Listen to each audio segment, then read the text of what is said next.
Welcome to another episode of moTV. I'm so excited about today. Let me tell you about our guest, June Morrow. She knows what it's like to reinvent yourself. In her 20s, she left a safe career in finance to find herself, like many of us.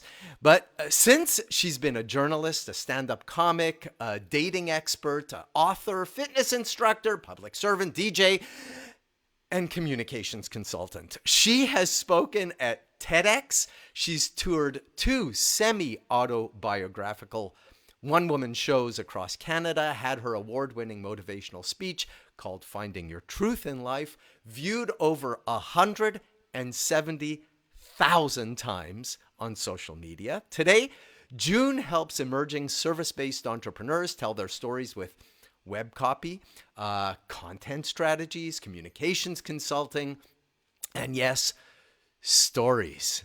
So in this episode of moTV, we're going to pull back the curtain on June's life to reveal how she managed to continually reinvent herself with a smile on her face, what her biggest obstacles were, and what she's learned along the way about making shifts in life and business.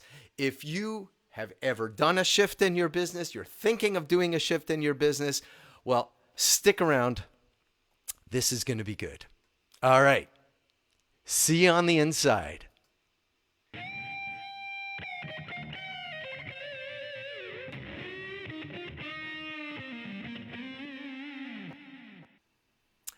June, welcome to moTV. Thank you. It's a pleasure to be here. So you heard the introduction. You wrote part of the introduction before I doctored it up. But there, so this is all about full of shift. I know that's Yes. it's pretty funny. I know everybody at home is laughing on their couches. Full of shift. You heard go over that again. DJ. Yeah, I've done a lot of things.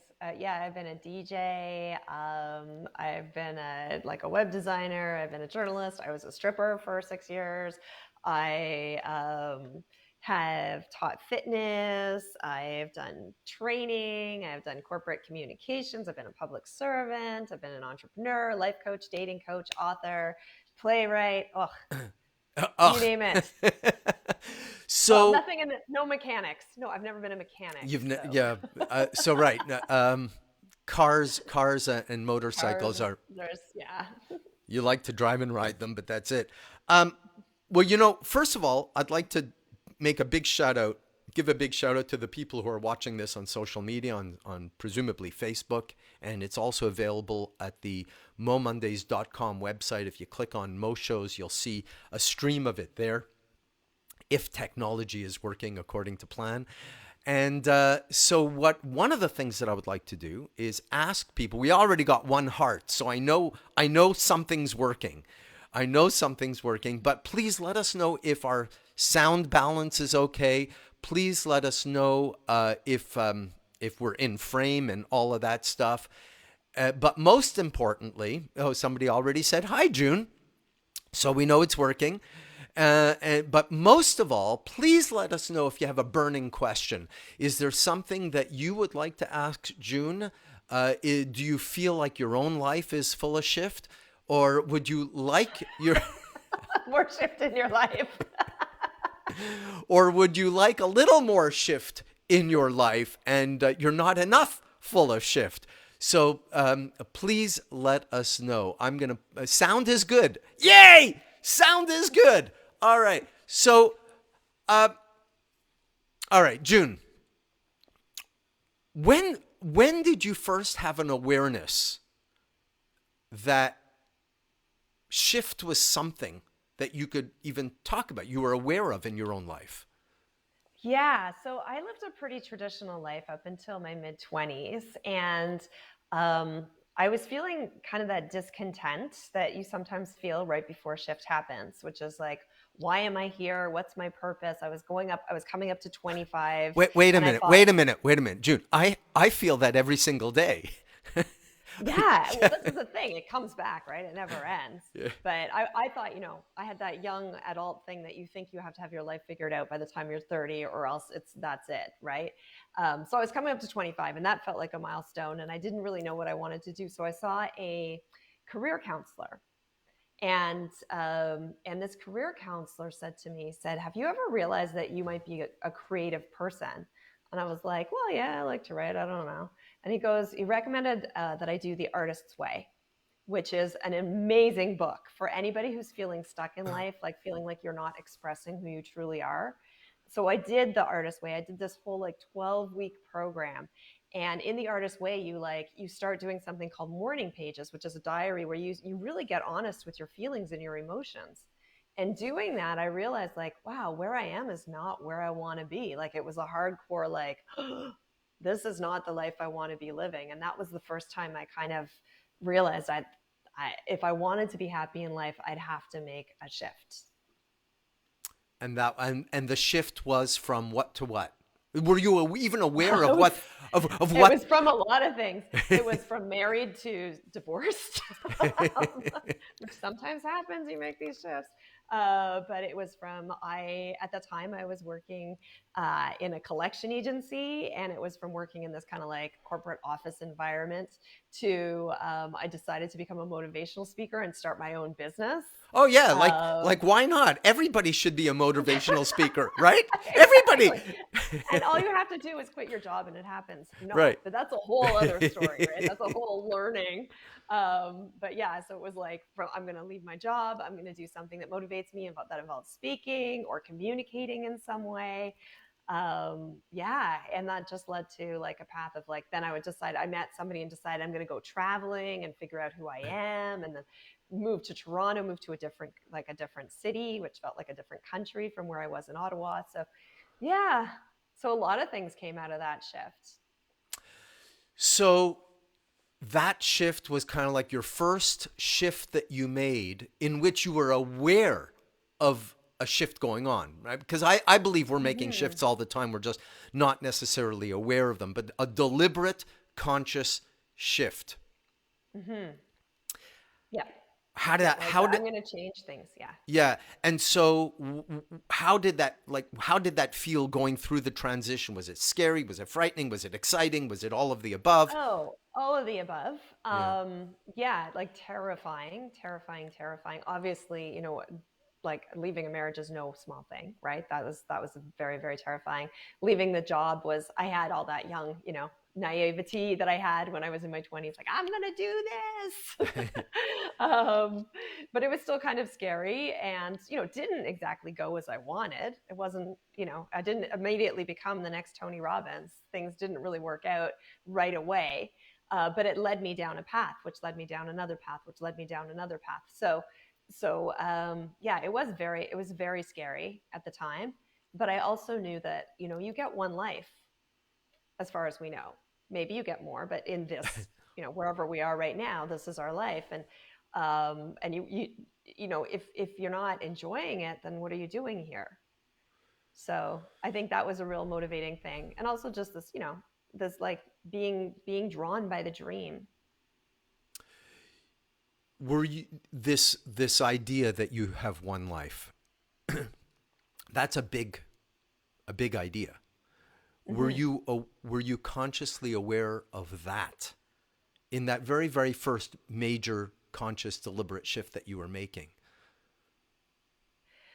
Or Was the I reason aware of why I'm that, or asking is because is that something that has come to you later in life when you look back and you say, I'm so Mhm. glad I did this because I only have one life? Or was that one of the driving motivating forces for you to actually keep pushing through the fear, the uncertainty, and Yeah, I don't think so much. I mean, at the time I'd started reading a lot of self-help, a lot of motivational stuff. well, that's But I dangerous.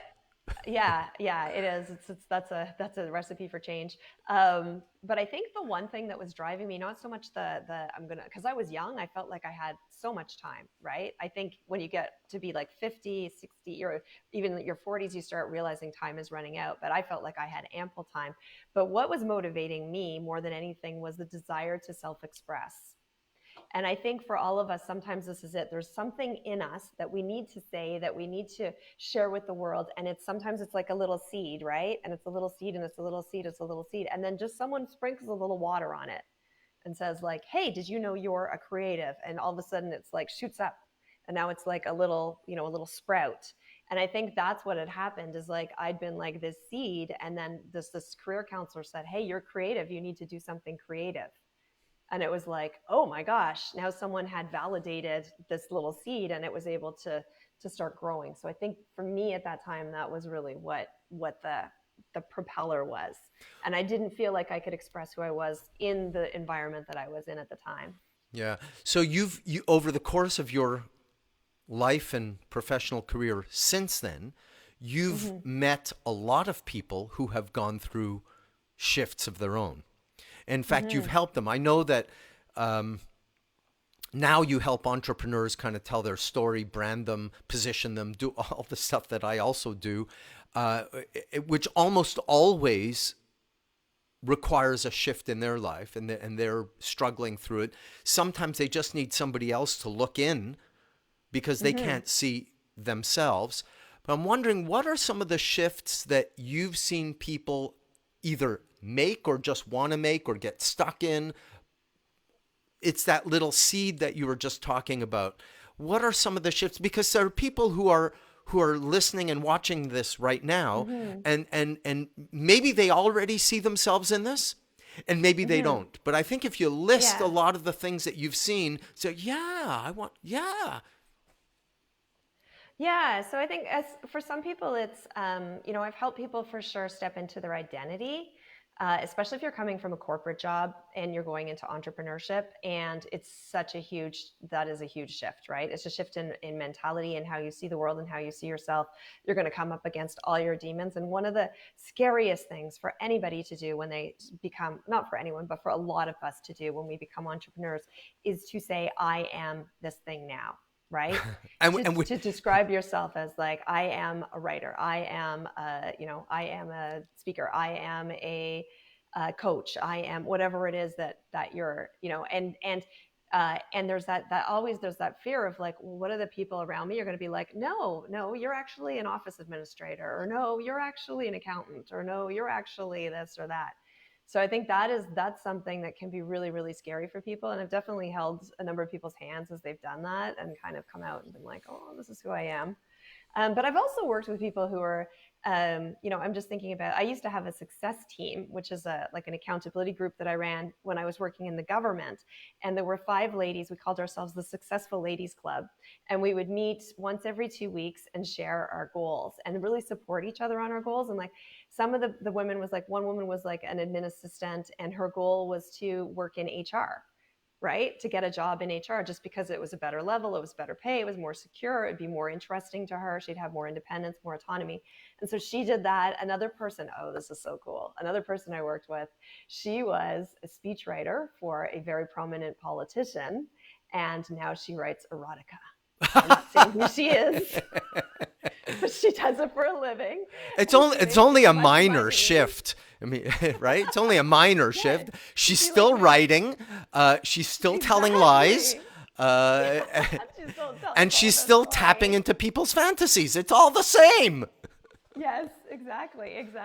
So that was a really cool shift. Like that, where she went. She moved out of the province. She like bought her dream home. Like she had some really incredible things happen. So it can be like from that, or it can be as simple as like just moving into a different field, or when I was a dating coach, like helping people find love by finding themselves and loving themselves more. So, yeah. I'm glad that you touched on the personal shifts, because up until now we've only been taught, and it may seem from the introduction that you focus on people who want to leave their corporate job and become entrepreneurs. And that's a shift that we hear a lot, and I see that a lot in the people around me. But it can also work the other way around. People who are entrepreneurs who say, I think I really should be working full time, and that's even a more difficult shift. Or I've seen people who are major high-powered consultants who later in life they become a handyman for the neighborhood. Yeah, yeah, or a dog yeah. walker.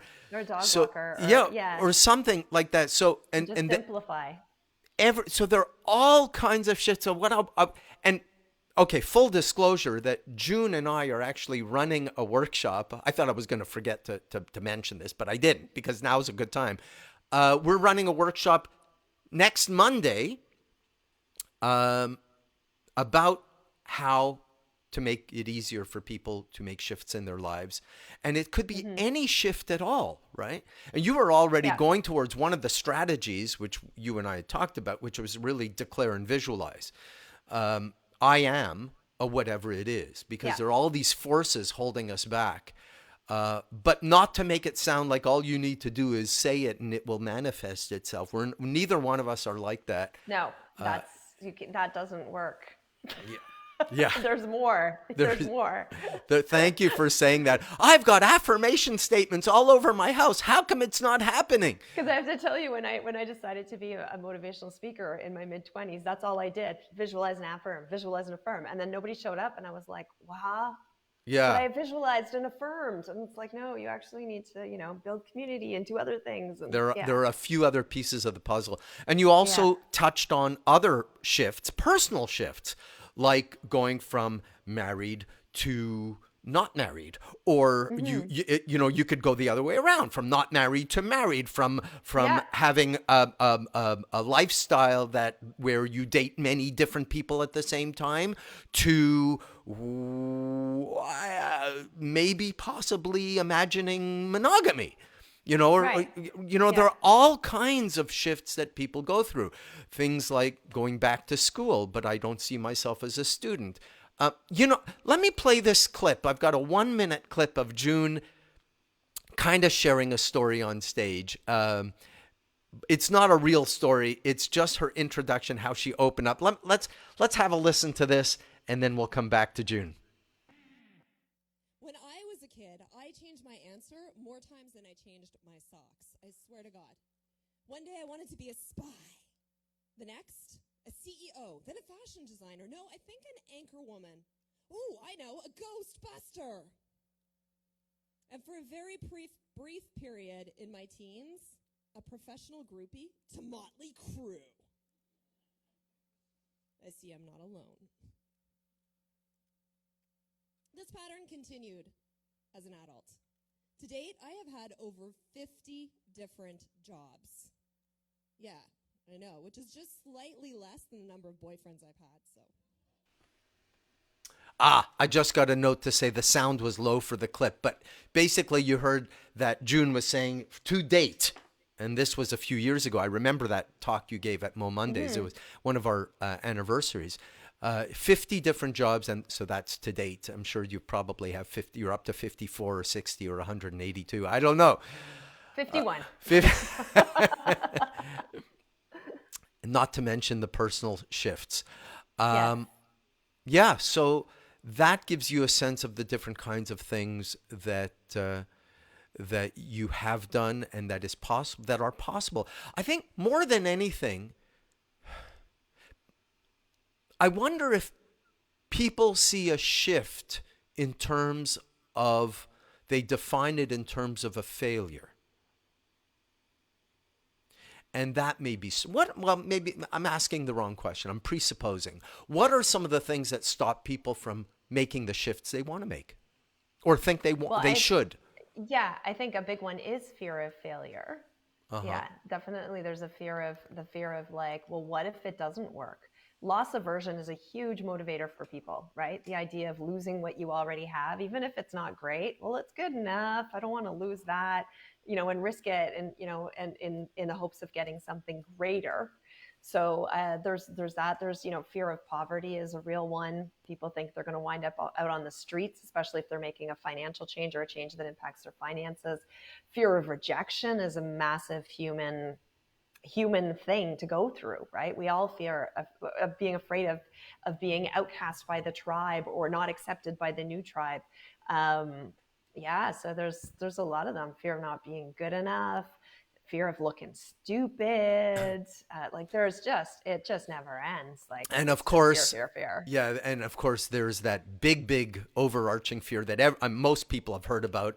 It's the imposter elephant in the room, imposter syndrome. So talk to Imposter me. syndrome. Yeah, how do you define that, or how do you see that showing up?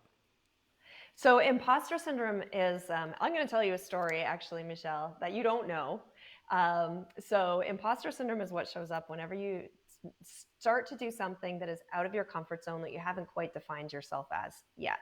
So the very first time I met Michelle, I don't know when, it was like probably about 10 years ago. And I went and I saw Mo Mondays at the Pilot, and it was packed and people were giving motivational speeches. And I still had that dream from my 20s to be a motivational speaker. So I was so excited. And so after I got up, like, so much guts to go talk to Michelle and be like, Michelle, how do I get on the show? And you're like, send me an email. And I was like, okay. Anyway, so I was really... Come on, was I that gruff? Did I really sound like that? That would sound it. You were really busy, right? You're talking to people after the show, and who am I? So I was like, oh, and so I sent you, and I applied to get on the show, and then I don't know when, a little while later, I think I got on the show, and then I summoned up guts again to go and ask Michelle for advice on how to become a motivational speaker. And we went for coffee, and you were so gracious, and I was so terrified, and I felt like such a fraud. I'm like, okay, here's this big motivational speaker. He's traveled the world. He's got this super successful show, and who am I to be asking him for advice? And I really felt like a fraud. Oh boy. I really, really felt like, who am I? And that's fraud, right? That's imposter syndrome. Like, who am I to be doing this? This person's going to see through me. Why would they bother with little old me? Yeah. But you were so friendly, and you taught me so much just in that that one coffee that we had, about being gracious and being helpful. And I was like, yeah. And then after, I felt less like a fraud because I'd stepped through that. Well, first of all, you're right. I did not. I had no idea. Yeah, no, you had no idea. I was shaking in my boots. Yeah, I had no idea. I remember that coffee. I really enjoyed it. But I also, I saw talent in you. I saw someone who was smart. You had already done your 10-minute story at Mo Mondays. In fact, yes. we're going to play a little clip. I think it's from that show. Maybe. Yeah. Yeah. Oh no, it wasn't at the Pilot. It's from a different show. It's a different show. Yeah. Anyway, okay, it wasn't at the Pilot, but anyway, we'll see. And but yeah, clearly a very interesting person, very intelligent person, very motivated person. So yeah, I've had that comment from other people. Listen, what goes around comes around, and I have asked many people for help. And while you're thinking, who am I to ask this, motivational speaker who's traveled the world and has a successful show? And yes, those things are true, but you got to believe at the same time, I'm going through my own imposter syndrome. Who am I to be giving advice? Like, what do I know? Like, I've had a couple of good lucky breaks, and I've done okay, and I have been lucky, and I guess I must be okay enough to be, have been asked to speak at these major conferences, but still I'm going through my own imposter. I think we all do, to a greater or lesser degree. Mm-hmm. It's only when it becomes debilitating that it's an issue. Mm-hmm. It's almost like that improv thing. It's turning the yes but into a yes and. I just made that up, but maybe there's something there. Yeah, well, we're going to be talking about the imposter syndrome in our workshop, and we're going to be giving people strategy, because I have also gone through a series of shifts in my life. And in fact, I'll probably tell the story in the workshop about how the first shift that I was really conscious about was when I was in high school. I'm not going to tell the whole story here because this is your time, but I was in high school, and I just didn't like the way I was treated by my social circles, by my friends. And you know how people like to keep you where you are because it makes them feel good. And I realized the only way I was going to make a change was to leave. And that's when I decided to go to university in some other province and went to University of Waterloo. And that was the only way I was going to, but I'll tell more of that story on during the workshop. We talked about storytelling, and you already just told so naturally you're a great storyteller. You really are. And I think it's well, yeah, and I think it's because you don't say, and now I am going to tell a story. You just tell the story, because we all do. That's how we but somehow the marketing experts and the storytelling experts, they've convinced the population that you don't know how to do it right. So, but we do it all the time. Most of us are natural storytellers in our conversations. In conversation. So it's just a matter of putting a little bit of structure, and that's how I help people with their storytelling, the work that I do. But you're such a great. Let's play this clip, because I love this little mini story. I got to make sure I'm clicking the right button here. Home studios, everything's in front, and it becomes like a pilot's dashboard. It's a mess. Anyway, here we go. Story from June Morrow. So I'm giving this workshop on online dating to about 50 men and women when this question comes from the back of the room. If you're so good at this, how come you're still single? I know. I could have said, you know what, as a busy, successful entrepreneur, I don't have time to date. Or I could have said, you know what, it's important for me to be single so I can understand what you guys are going through. Right? Or I could have said, shut the fuck up. I can weed them, sort them, and get them offline in the time it takes you to wax that mustache. But I didn't. Because none of those were the reason I was still single. Although there was a reason. It was the reason that I'd just broken up with a guy who made me laugh harder and longer than anyone had in 20 years. It was the reason that, as Michelle said, in the previous 12 months, I'd been on over 100 dates. And if I look familiar, maybe we've dated. And it was the reason that I definitely did not want to share with this group of 50 random men. So What's the reason? I know we could stop it there, but I just want to point out to the people who just watched this clip. When I trained in stand-up comedy, I mean, it was probably one of the most instructive things I could have ever done for my speaking career. And I see your timing is so good. Your ability to shift your state from that laughy June Morrow to heartfelt June Morrow in a split second, bring the audience right there with you. I'm just giving credit where credit is due. You're a very, very, very good speaker. Thank you. Thanks. Yeah, so talk to me we're talking about storytelling. How does story kind of figure into the whole shift business? Oh, so many levels. I mean, and I think we talked about this a little bit off camera. The stories that you tell yourself. There's the story of your life. There's the story you want your life to be. We all want to be the hero of our own journey. So there's, we are holding the pen to our story. We've heard all this stuff before. So there's the story that you want to step into, the story that you're creating for yourself, the story that you tell yourself about your past, the story you tell yourself about who you are now. I mean, it's all story. It's all how we frame the world. And so the story could hold you back. The story could propel you forward.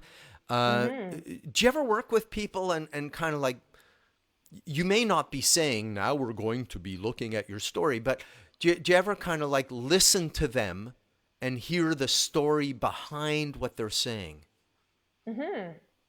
Yeah, I'm trying to think of a specific instance of that where I wouldn't break confidentiality, but there's definitely times when people will say things and there's so much more behind that, and it's like they don't think that that's the interesting thing, or they don't think that's the thing that's going to propel them forward, and that is the absolute thing that's going to connect them with another human being, and if it's in a business context, that's the thing, that if they sent out an email telling this little thing, people are going to really be like, wow, I feel like, aligned with you now, and I want to know more about you, and I want to work with you, perhaps. So yeah, I think often we are afraid of sharing like who we really are, or like we judge ourselves and we shame ourselves for things that are actually just very human. Mm-hmm. And when we share those things, provided that they're resolved, when we share those things, those are the things that really bring us together. My mind just went, as you were talking, my mind went poof to a conversation I had just a few weeks ago. And I was working with someone, a few people in part of the storytelling workshop that I run. And we were talking about how we've helped people. And they said, well, I haven't helped anybody because I haven't actually officially launched my business yet. And I thought, have you ever helped anyone? And have you ever helped anyone using the qualities that you're going to be using in your business, or the quality, strategies, attitudes, whatever it is that you use? Or you ever says, well, let me think about that. And then when they came back, it was wow, so we're very quick to negate our own experience. We're very quick Yes. to, and we tell ourselves a story about how we're not the person we should be, and we don't have the credential. And that's partly imposter syndrome. And it almost always does require well, I mean, I need it too. It requires somebody else to say, well, take a look at this. Mm-hmm. Yeah. Yeah. Sometimes just an outsider perspective, it can shift everything. Do you ever, in a moment of reflection, when you're thinking of doing a shift, do you ever ask yourself, well, what is the story that I am telling myself about this? Not enough, because I tell other people to do that when it's my own shift. I'm like, yeah, I sometimes, yes.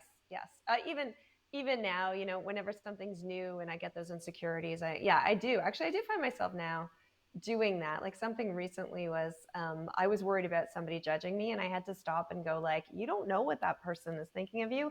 And regardless of what you think they're thinking of you, or you're worried about them thinking about you, you've got your own back. And the fact that you're even trying to do this really, that you're persisting, that you're taking these steps, like you got to give yourself some props for that.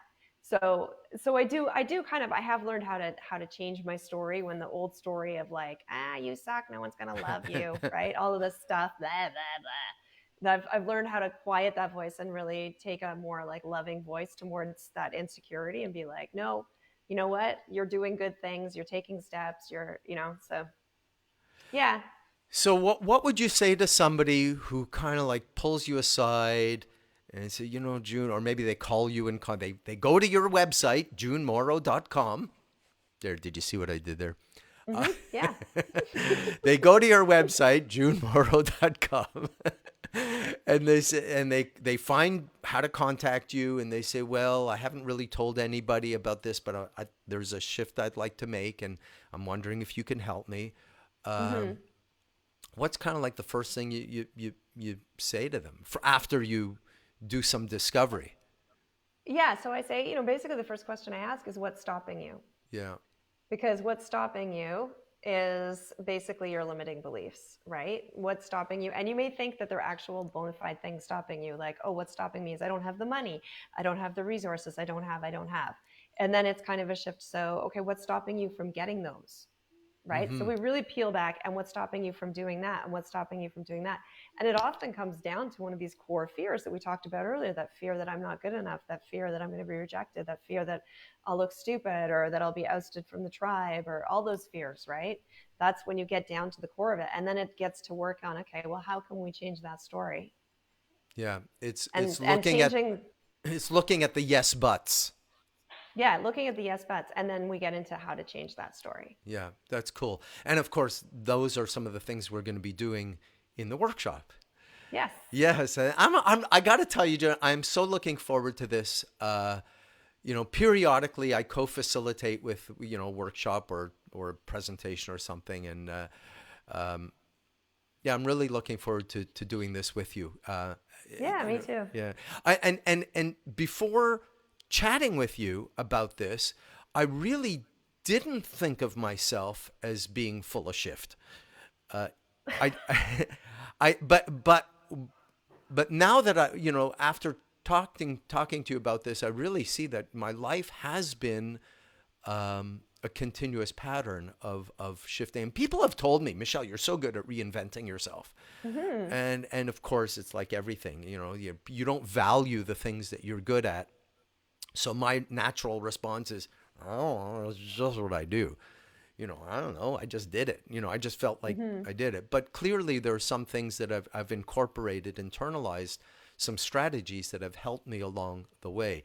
And one of the things you said in one of our off-camera conversations is that shift is a muscle. Mm-hmm. And recognizing the little shifts that you have made and looking at first of all, recognizing that we've all like same thing with storytelling. We've all told stories, and we've all made shifts in our lives. Yeah, we've all lived stories. Yeah. Yeah. But it's recognizing it and giving yourself props for them. Yeah. For things like you said, things that seem obvious to you that other people are just like, what? How did you do that? Yeah, exactly.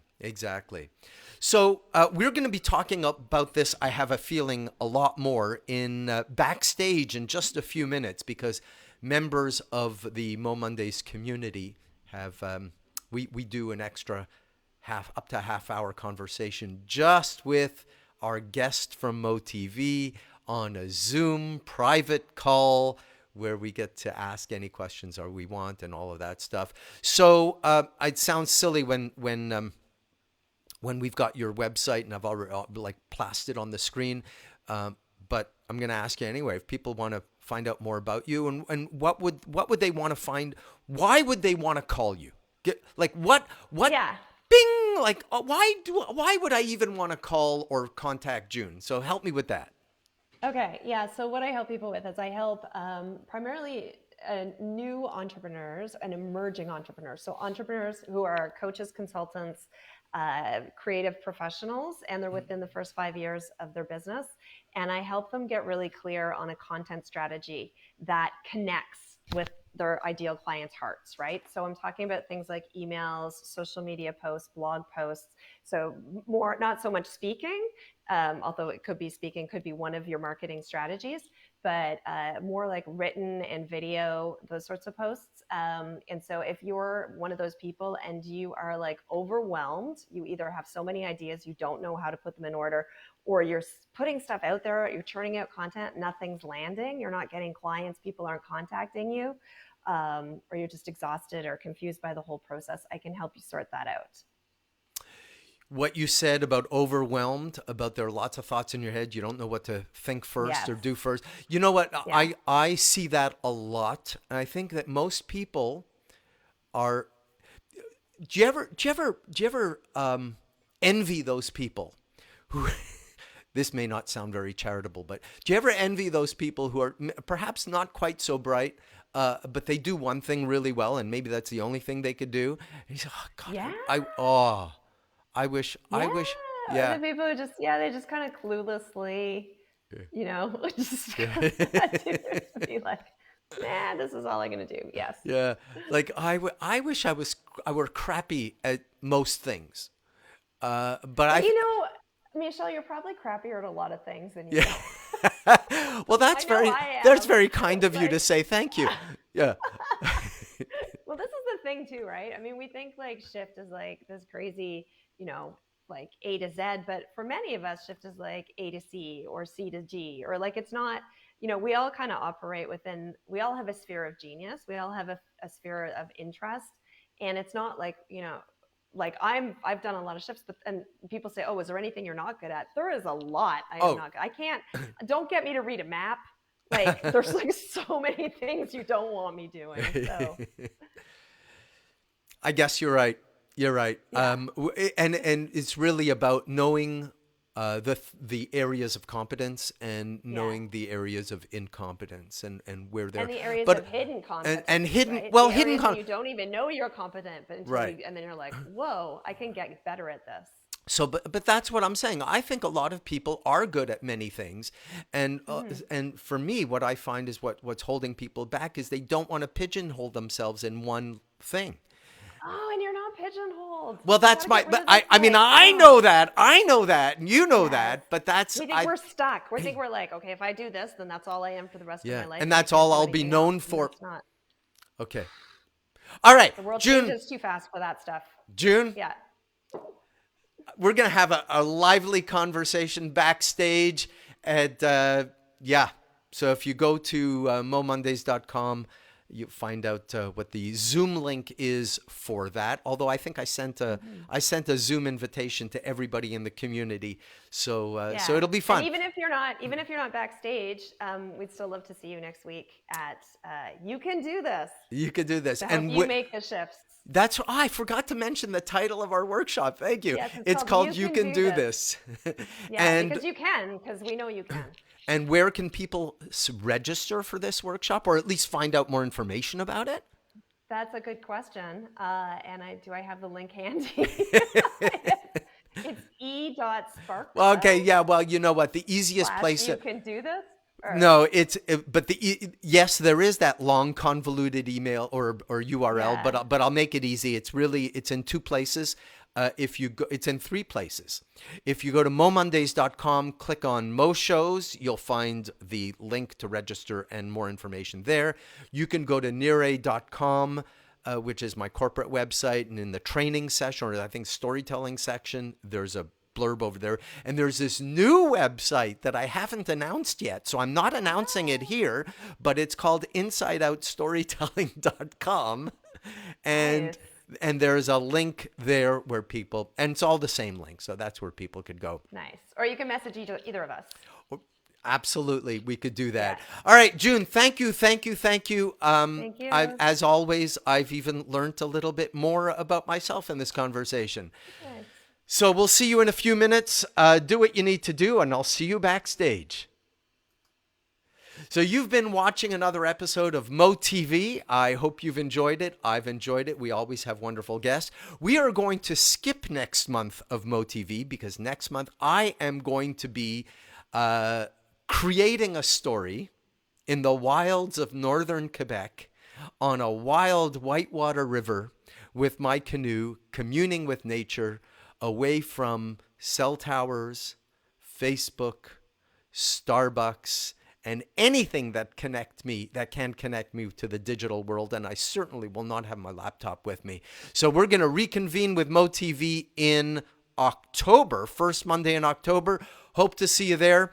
Until then, enjoy the rest of your summer if you're in the northern hemisphere, winter if you're in the southern hemisphere. I think I said that right. And stay happy. Thank you very much. See you soon.